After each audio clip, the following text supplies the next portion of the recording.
É por isso que existe a profecia e aquilo que é falado em Zacarias, que aí a gente consegue compreender que, na verdade, prestem bem atenção, pessoal. Eu vou fazer então a leitura aqui, ó. E acontecerá que todos os que... Aqui eles traduzem como restarem. Só que o termo ele também significa permanecerem. Permanecerem. Só que esse permanecer significa nesta terra? Não. Aqueles que permanecerem firmes e que vão o quê? Ressuscitar. E aí diz, a todos aqueles que permanecerem de todas as nações que vieram contra Jerusalém, subirão de ano em ano para adorar o Rei, o Senhor dos Exércitos, e para celebrar a festa dos tabernáculos. Primeira coisa. Então, quando se dá a verdadeira festa dos tabernáculos? Macro. Corpos de ressurreição. Então, é numa outra realidade isso. Quem são os que permanecem contra as nações?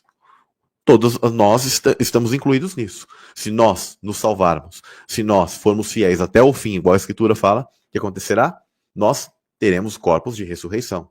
Então seremos nós que estaremos o quê? Subindo de ano em ano. Samuel, haverá tipos de tempos lá? Sim, pessoal.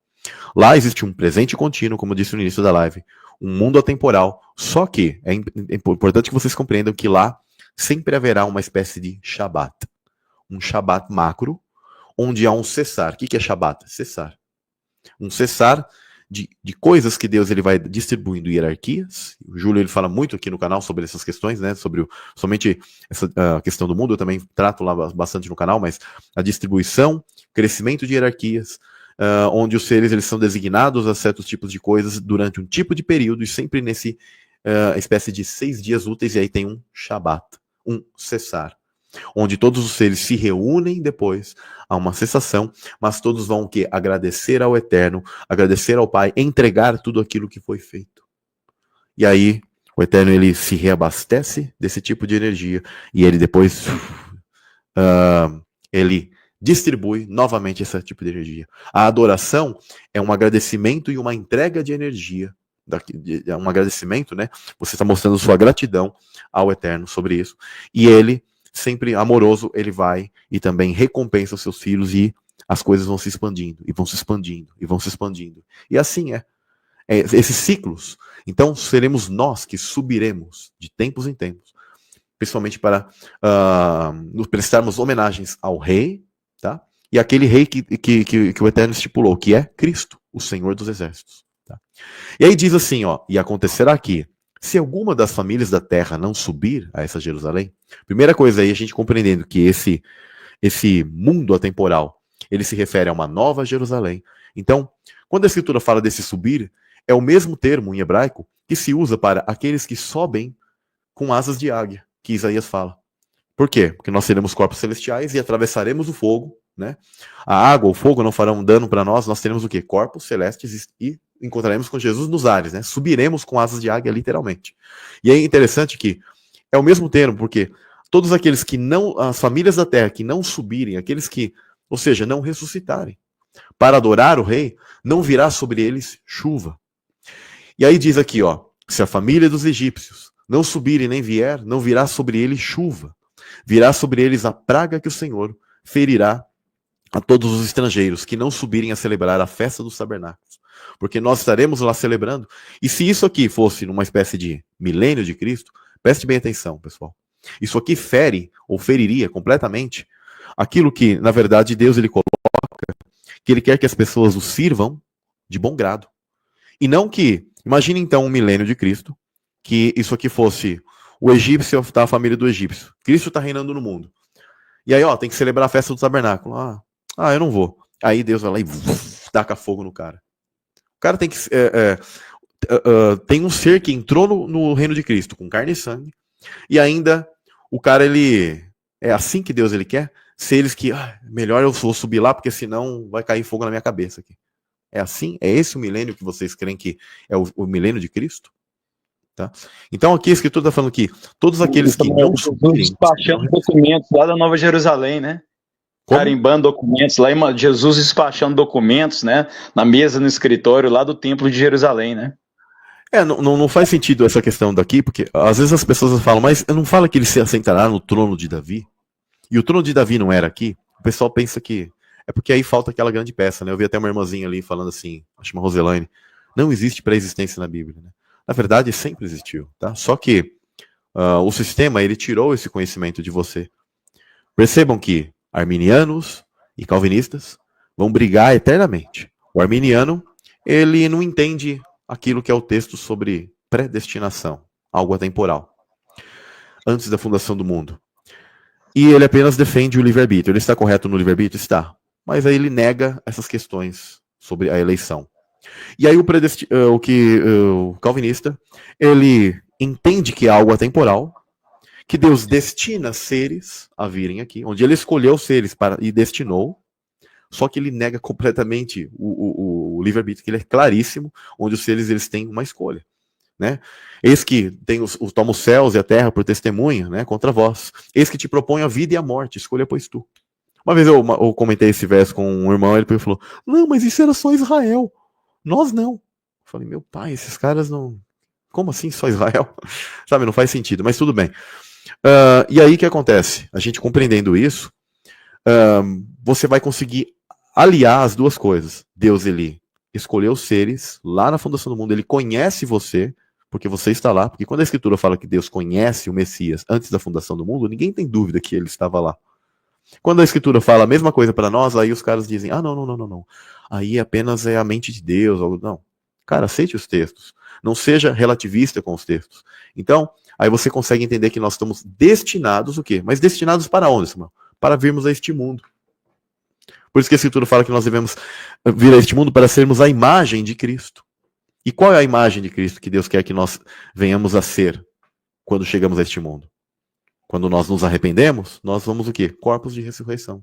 Num reino eterno, num reino de outra realidade, não nesse reino aqui, né? Físico com limitações. Então, continuando aqui em Zacarias, é aí que fala, engraçado que quando fala não virá sobre ela chuva, inclusive eu tenho um estudo lá no canal, que eu falo qual é a época de chuva, tá? Está conectado, sabe o que, pessoal? A festa dos tabernáculos. Olha que interessante. Significa que, ou seja, essas pessoas não ressuscitarão. Elas não estarão vivas na época do ano em que Jesus voltar, que vai estar conectado à festa dos tabernáculos. Eu não gosto de dar datas, porque, obviamente, a gente não deve jamais dar datas. Só que quando a gente estuda as festas hebraicas, você consegue saber a época das trombetas e a época de cada festa e a festa dos tabernáculos, cada passo. Tá? Você consegue entender em que época se dará isso. A gente não pode jamais marcar ano, data, coisa do tipo. Nós, tendo essas pistas, nós apenas saberemos que quando o anticristo se revelar, a Escritura ela fala que existem apenas 3 anos e meio depois. Tá? São 7 anos, Samuel? Não. A Escritura fala de 3 anos e meio do anticristo. Tanto que ele é uma imitação de Cristo, sendo que o ministério de Cristo foi de 3 anos e meio. Tá? Então, aí sim você consegue estabelecer um tipo de data, mas por enquanto o anticristo não se revelou. Né? Então a gente não tem como você querer estabelecer isso. A gente só pode supor, e não é correto a gente ficar supondo e criando datas, porque a nós não compete saber as dispensações, etc e tal, né? Mas os que são do tempo final, sim, nós entenderemos quais são. Opa, o anticristo se revelou? Temos então 3 anos e meio. E você vai conseguir, pelas festas judaicas e pelas datas das coisas, saber mais ou menos quando cada coisa vai se realizar. Tá? Então, aí sim. Então, aqui em Zacarias, está falando sobre essa questão. E aí diz, este será o castigo do pecado dos egípcios e do castigo do pecado de todas as nações que não subirem.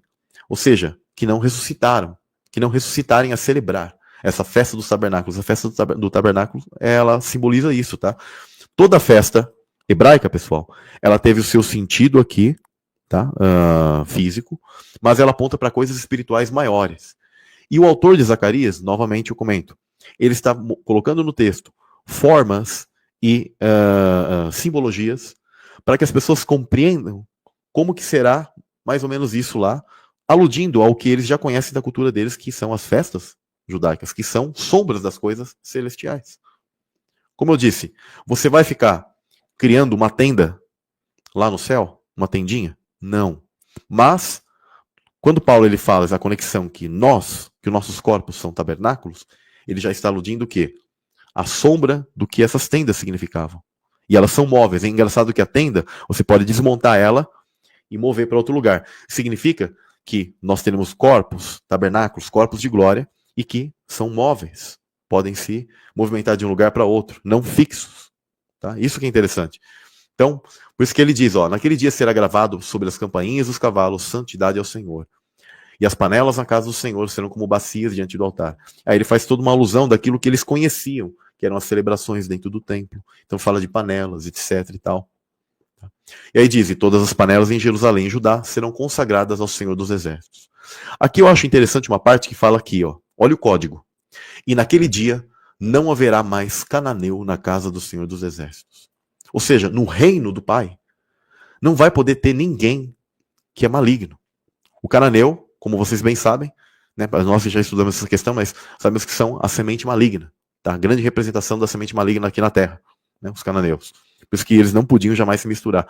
Então aqui está dizendo, ó, não haverá semente maligna mais na casa. E quando a Escritura fala casa do Senhor, não sei se vocês sabem, pessoal, os Salmos, eles muito falam sobre a casa, sobre o templo, né? Jesus, quando ele fala assim, vocês fazem da casa de meu pai, né? Uma casa de negócios, etc. E aí, no próprio texto está assim, eles sabiam que ele estava, se cumpriu, né, a palavra de Davi, e eles sabiam que eles estavam falando sobre o povo de Deus. Porque Davi, ele chamava o povo de Deus de Jerusalém, de casa de meu pai. Nós somos aludidos como casa, tá? Por quê? Porque o Eterno habita em nós. Então, quando você começa a entender esses níveis, tá, sobre essas passagens, você consegue entender de uma maneira mais profunda e você não vai ficar pensando em enxada, em panela, em traça, em ferrugem, em coisas deste mundo. Ainda que os autores, eles buscaram mostrar coisas que era do cotidiano deles para que eles pudessem entender as realidades do mundo espiritual. Compreendem isso? E aí vocês conseguem falar, opa, agora eu estou entendendo. Tá? Quer comentar alguma coisa sobre isso, Mestre Júnior? Muito bom, Samuel. Tem uma questão que você leu, que está também, que está no versículo 18 de Malaquias, capítulo 1, né?